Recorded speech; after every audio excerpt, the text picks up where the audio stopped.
Дәл осыдан бірнеше күн бұрын мен өзімнің Instagram каналымда келесідей видео салған болатынмын.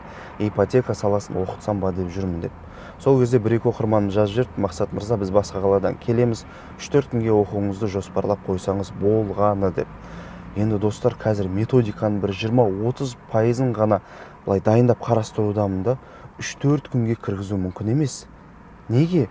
Себебі ипотека саласын оқыған адам ең біріншіден клиенттің нақты табысын санап, кез келген бағдарлама бойынша ай сайынғы төлемін шығарып, табысы жете ме жетпейді ме біліп, қандай мерзімге ипотека рәсімделеді және переплатасын бір ғана калькулятормен шығара алу керек деп ойлаймын.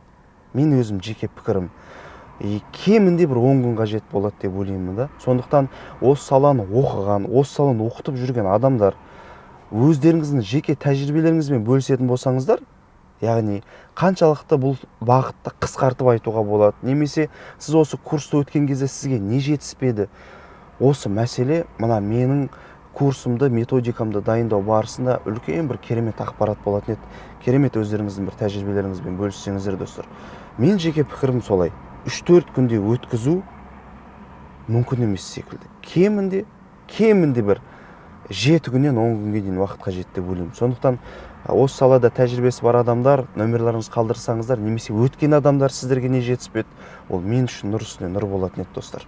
Жақсы.